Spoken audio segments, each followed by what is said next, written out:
how to turn on the developer settings on the Samsung Galaxy S25 series. First, tap on the home button to return back to the home screen. Now from the home screen, swipe down at the top, then tap on the settings icon.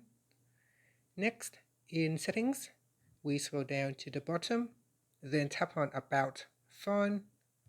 After that, scroll down and then tap on software information.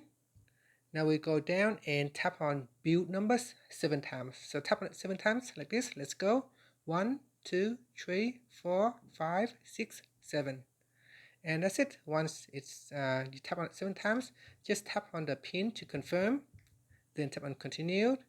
And now we have turned on. So tap on OK. Now tap on the back key to your settings menu, and you should be able to see the developer options. And that's it. After that, tap on the home button to return back to the home screen. Thank you for watching this video. Please like and subscribe to my channel for more videos.